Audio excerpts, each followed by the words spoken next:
بسم اللہ الرحمن الرحیم۔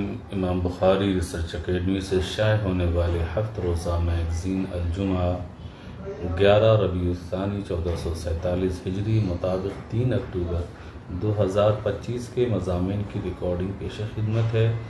الحمدللہ رب العالمین وصلی اللہ علیہ وآلہ وسلم۔ پہلا مضمون ہے اسلامیات کہ ہر تکلیف پر ثواب ہے۔ مضمون نگار مولانا محمد فرید حبیب ندوی۔ نبی کریم صلی اللہ علیہ وسلم نے بارہا یہ حقیقت بیان فرمائی ہے کہ مومن کو پہنچنے والی کوئی بھی جسمانی یا روحانی تکلیف، خواہ وہ کتنی ہی چھوٹی کیوں نہ ہو، اللہ کے نزدیک رائگاں نہیں جاتی۔ ہر درد، ہر غم، ہر مشقت اس کے گناہوں کے کفارے اور درجات کی بلندی کا ذریعہ بنتی ہیں۔ قرآن میں اللہ پاک نے فرمایا وَلَنَبْلُوَنَّكُمْ بِشَيْءٍ مِّنَ الْخَوْفِ وَالْجُوعِ وَنَقْصٍ مِّنَ الْأَمْوَالِ وَالْأَنفُسِ وَالثَّمَرَاتِ وَبَشِّرِ الصَّابِرِينَ کہ ہم تمہیں خوف سے، بھوک سے، مال و جان سے، پھلوں کی کمی سے آزمائیں گے، اور آپ صبر کرنے والوں کو، اے نبی کریم صلی اللہ علیہ وسلم، آپ صبر کرنے والوں کو خوشخبری دے دیجیے۔ معلوم ہوا کہ رزق کی تنگی، معاشی پریشانی انسان کے اجر و ثواب کا ذریعہ ہے۔ اسی طرح عزیز و اقارب کی موت سے ہونے والی تکلیف بھی انسان کے لیے باعث اجر ہوتی ہے۔ اسی طرح نبی کریم صلی اللہ علیہ وسلم نے فرمایا کہ مسلمان کو جو بھی تھکاوٹ، بیماری، فکر، غم، اذیت، پریشانی پہنچتی ہے، یہاں تک کہ کانٹا بھی چبھتا ہے، تو اللہ تعالیٰ اس کے بدلے میں اس کے گناہوں کو مٹا دیتے ہیں۔ اسی طرح ایک دوسری حدیث میں نبی کریم صلی اللہ علیہ وسلم نے فرمایا کہ جب میں اپنے بندے کی دونوں محبوب چیزیں یعنی آنکھیں لے لیتا ہوں اور صبر دیتا ہوں تو میں اس کے بدلے میں اسے جنت عطا کرتا ہوں۔ اسی طرح ایک نبی کریم صلی اللہ علیہ وسلم کی ایک حدیث اور ہے کہ مومن کو جو بھی بیماری، مشقت، دکھ، فکر، غم لاحق ہوتی ہے، یہاں تک کہ جو پریشانی بھی اسے لاحق ہوتی ہے، اس کے ذریعے اللہ تعالیٰ اس کے گناہوں کو معاف کر دیتے ہیں۔ ایک اور حدیث ہے کہ مومن مرد اور مومنہ عورت کو اپنی ذات، اولاد اور مال میں جو مصیبت پہنچتی رہتی ہے، یہاں تک کہ وہ اللہ سے اس حال میں ملاقات کرتا ہے کہ اس پر کوئی گناہ باقی نہیں رہتا۔ پتہ چلا کہ کبھی اللہ تعالیٰ انسان کو اس کی جان کے ذریعے آزماتا ہے، کبھی بیماری کے ذریعے، کبھی غم کے ذریعے، کبھی اولاد کے ذریعے۔ اس کی اولاد کو کوئی بیماری ہو جاتی ہے، معذوری ہو جاتی ہے، مصیبت پہنچ جاتی ہے، اس سے وہ سخت تکلیف کے دور سے گزرتا ہے، اس کے مال کے ذریعے آزماتا ہے، اس کی آمدنی گھٹ جاتی ہے، معاشی تنگی اسے گھیر لیتی ہے۔ اللہ تعالیٰ ان تمام صورتوں کے ذریعے اپنے بندے کو آزماتا ہے، وہ یہ دیکھنا چاہتا ہے کہ میرا بندہ ان تکلیفوں پر صبر کرتا ہے یا نہیں، وہ خوش ہوتا ہے کہ نہیں، کہ یہ اللہ کی طرف سے ہے، یہ اللہ کا فیصلہ ہے، ضرور اس میں اس کی کوئی حکمت ہوگی، یا وہ شکوہ کرتا ہے، اللہ تعالیٰ کے فیصلے پر ناراضگی جتاتا ہے۔ اللہ تعالیٰ چاہتا ہے کہ بندہ اس پریشانی میں میری طرف متوجہ ہو، مجھ سے مانگے۔ جو بندہ ایسا کرتا ہے اللہ تعالیٰ اس سے بے پناہ اجر و ثواب عطا فرماتے ہیں۔ اس لیے انسان کو اپنی پریشانیوں پر کبھی مایوس اور بددل نہیں ہونا چاہیے۔ اگر وہ ہر غم اور ہر تکلیف پر یہ سوچے کہ یہ اللہ کا فیصلہ ہے، مجھے اس پر ثواب ملے گا، تو اس کے لیے غم برداشت کرنا آسان ہو جاتا ہے۔ دوسرا مضمون ہے فکر آخرت کہ جس دن چھپی باتوں کی جانچ ہوگی۔ مضمون نگار ابو طلحہ بنارسی۔ دنیا کی زندگی اصل میں ایک امتحان گاہ ہے۔ انسان یہاں اچھے کام بھی کرتا ہے، برے بھی کرتا ہے، کبھی انصاف کے راستے پر چلتا ہے، کبھی ظلم کے راستے پر چلنے لگتا ہے، کبھی اس سے اچھے کام ہوتے ہیں، کبھی نہیں ہو پاتے ہیں، کبھی اپنے رب کے حکم کو مان کر نیکی کرتا ہے، کبھی خواہشات اور دل کے پیچھے چل کر گناہوں کے دلدل میں ڈوب جاتا ہے۔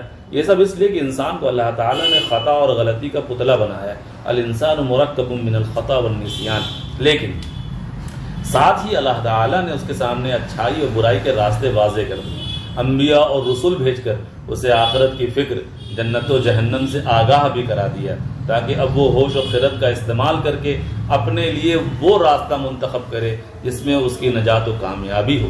لیکن اکثر لوگ اس طرح کی زندگی گزارتے ہیں جیسے ان کے اعمال پر اب کوئی نگہبان نہیں ہے، یا یہ کہ جو کچھ وہ کرتے ہیں وہ ہمیشہ پردے میں چھپا رہے گا، جبکہ حقیقت یہ ہے کہ اللہ تعالیٰ کے علم سے کوئی چیز پوشیدہ نہیں ہے۔ قرآن پاک میں سورہ حاقہ آیت نمبر 18 میں اللہ تعالیٰ فرماتے ہیں یومئذ تعرضون لا تخفی منکم خافیہ، کہ اس دن تمہاری پیشی اسی طرح ہوگی کہ تمہاری کوئی چھپی ہوئی چیز چھپی نہیں رہے گی۔ یہی وہ دن ہے جسے قیامت کہا جاتا ہے۔ اس دن نہ صرف ظاہری اعمال کا حساب ہوگا بلکہ دلوں کے راز، نیتوں کا بھی کھل کر اظہار ہوگا۔ جو باتیں انسان چھپانے کی کوشش کرتا تھا، جو ارادے اس نے دل میں باندھے ہوئے تھے، یہاں تک کہ جو خیالات کبھی زبان پہ تو نہ آئے، وہ سب سامنے آ جائیں گے۔ انسان دنیا میں اپنی بدی کو، اپنی برائی کو لاکھ چھپائے، نیکی کو ریاکاری کے ساتھ کرے، دوسروں کو دھوکہ دے، دوسروں کے بارے میں لگائی بجھائی کرے، مگر اس دن کوئی پردہ باقی نہ رہے گا۔ قیامت کے دن انسان اپنی زبان سے جو کچھ کہے گا وہ فائدہ نہ ہوگا۔ اس وقت اس کے اعضاء خود بول اٹھیں گے، ہاتھ گواہی دیں گے کہ ان سے کیا کچھ کیا گیا، پاؤں بتائیں گے کہاں کہاں لے کر گئے، آنکھیں اور کان اس بات کی شہادت دیں گے کن چیزوں کو دیکھا، کیا کیا سنا۔ اس دن نہ جھوٹ چلے گا نہ بہانہ۔ آج کا انسان اس حقیقت کو بھول کر عیش و عشرت، دنیاوی خواہشات میں کھویا ہوا ہے۔ وہ سمجھتا ہے کہ یہی زندگی ہے، یہی سب کچھ ہے، لیکن یہ اصل نہیں ہے۔ یہ زندگی چند لمحاتی کا نام ہے، یعنی تھوڑی سی زندگی، ہر لمحہ لکھا جا رہا ہے۔ دنیا میں جو بات چھپ جاتی ہے، آخرت میں وہی بات سب کے سامنے کھل کر آ جائے گی۔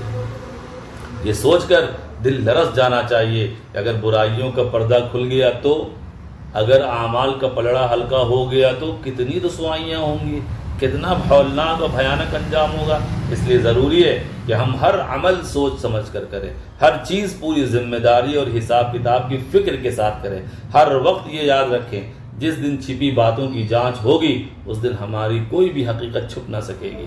نیک اعمال ہی اس دن انسان کے لیے ڈھال ہوں گے، وہی اعمال کامیابی اور نجات کا ذریعہ بنیں گے۔ لہذا ہمیں توبہ کے ساتھ، گناہوں سے بچتے ہوئے، اللہ کی رضا کو مقدم رکھتے ہوئے اپنی زندگی کو سنوارنے کی کوشش کرنی چاہیے۔ یہی شعور دل میں اللہ کا خوف اور محبت پیدا کرتا ہے، یہی انسان کو اصل کامیابی کی طرف لے جاتا ہے۔ کاش ہم سب اس دن کی تیاری کرنے والے بن جائیں اس سے پہلے کہ اعمال کا دفتر ہمارے خلاف گواہی دینے لگے۔ تیسرا مضمون ہے دستک مصیبتوں کے سوراخ۔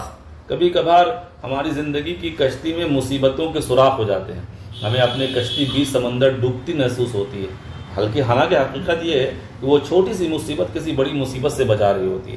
قرآن کریم میں ہے کہ حضرت خضر نے ایک نئی عمدہ کشتی میں سوراخ کر کے اسے عیبدار بنا دیا۔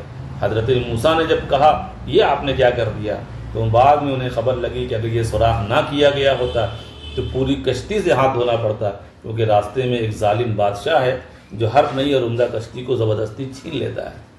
اسی طرح کبھی کبھار ہمیں کچھ دے کر فوراً لے لیا جاتا ہے، ہم پریشان ہو جاتے ہیں کہ یہ میرے ساتھ اچانک کیا ہو گیا، میری اہم ترین چیز مجھ سے کیوں چھین لی گئی، حالانکہ اس چیز کے ہمارے پاس سے چلے جانے ہی میں دنیا اور آخرت کی خیر ہوتی ہے۔ جیسے حضرت خضر نے دوران سفر بچے کو قتل کر دیا تھا، حضرت موسیٰ بول پڑے کہ یہ آپ نے کیا کر دیا۔ بعد میں حضرت موسیٰ کو معلوم ہوا کہ اگر یہ لڑکا بڑا ہوتا اس کی گمراہی سے اس کے اپنے مسلمان والدین بھی سرکشی اور کفر میں مبتلا ہو جاتے۔ اسی طرح کبھی کبھی زندگی میں دیوار ٹیڑھی ہوتی ہے، جس طریقے کے مطابق زندگی گزار رہے ہوتے ہیں اس میں تبدیلی اور روحانیت کی روح پھونکنے کی ضرورت ہوتی ہے۔ ہمارا رب ہمارے ساتھ خیر و بھلائی کا ارادہ کرتے ہوئے ہماری دیوار حیات یعنی زندگی کی دیوار سیدھی کر دیتا ہے، تو ہمیں جھٹکا سا لگتا ہے یہ کیا ہوا، لیکن ہمارا فائدہ اس دیوار کو سیدھے کرنے ہی میں ہوتا ہے کہ انسان کو جینے کا ایک نیا انداز مل جاتا ہے۔ اس کی مثال بھی حضرت خضر کا ایک ٹیڑھی دیوار کو سیدھا کرنا ہے، جس پر حضرت موسیٰ کا کہنا تھا کہ آپ نے یہ دیوار سیدھی کیوں کر دی۔ بعد میں حضرت موسیٰ کو خبر لگی کہ اس دیوار کے نیچے ایک بڑا خزانہ پوشیدہ تھا۔ یہ ساری باتیں بیان کر کے اللہ پاک فرماتے ہیں رحمت من ربک، یہ تمہارے رب کی طرف سے رحمت ہے۔